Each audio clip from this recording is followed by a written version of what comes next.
आप देख सकते हैं जो नेशनल चौकी है, इधर सारे गेट वेट थे वो पता नहीं ये जो लोग हैं देर शोर हो रहे उनके सारे गेट चौकी सब उखाड़ के ले गए।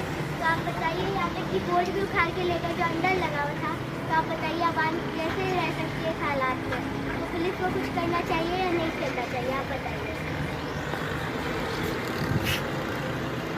ये आप देख सकते हैं जिसके बारे में यहाँ तक कि यहाँ पे जाना भी सेफ नहीं है, लोग अभी यहाँ पे घूमते भी हैं, आप देख सकते हैं जैसे। परिया का यही कहना था कि इस चौकी को आप देख सकते हैं, जब रेंजर्स चौकी जो मेन रोडों पे बनी हुई है कॉसवे वाले पे, इसके गेट और खिड़की तक चोरी हो चुकी है।